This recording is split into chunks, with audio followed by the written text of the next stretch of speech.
Wendy Williams is locked in a room in an assisted living facility in New York. That's her.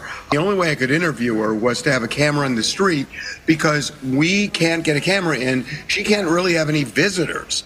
She cannot go outside. She's been out twice in the last 30 days. She has no internet. She, and I think rightly, says she feels like a prisoner.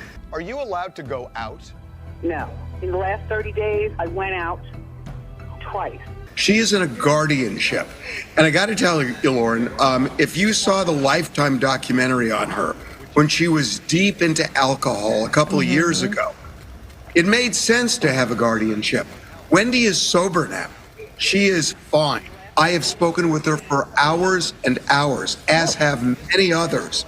And everybody comes up with the same conclusion. She's back to the old Wendy.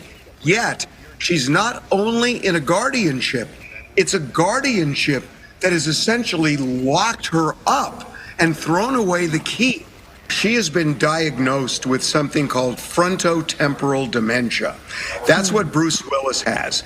That condition never gets better. It only gets worse. There is a similar diagnosis called alcohol-induced dementia. That can get better. Wendy is an alcoholic, and she was deep into alcohol. But the fact is, when you look at her 2 years ago, she's gotten better. There's no question. And was this a misdiagnosis? And if so, she's going to get a reevaluation. But for some reason, the Guardian said, we don't think the diagnosis is going to change. How can the Guardian say that? The Guardians only talk to her like once a month. And I got to tell you, I've talked to her for hours and hours and hours over the last month. And this woman is better. She needs a sober coach. I don't think she needs a guardian. This is a country where you're supposed to have freedom unless there's something really extreme.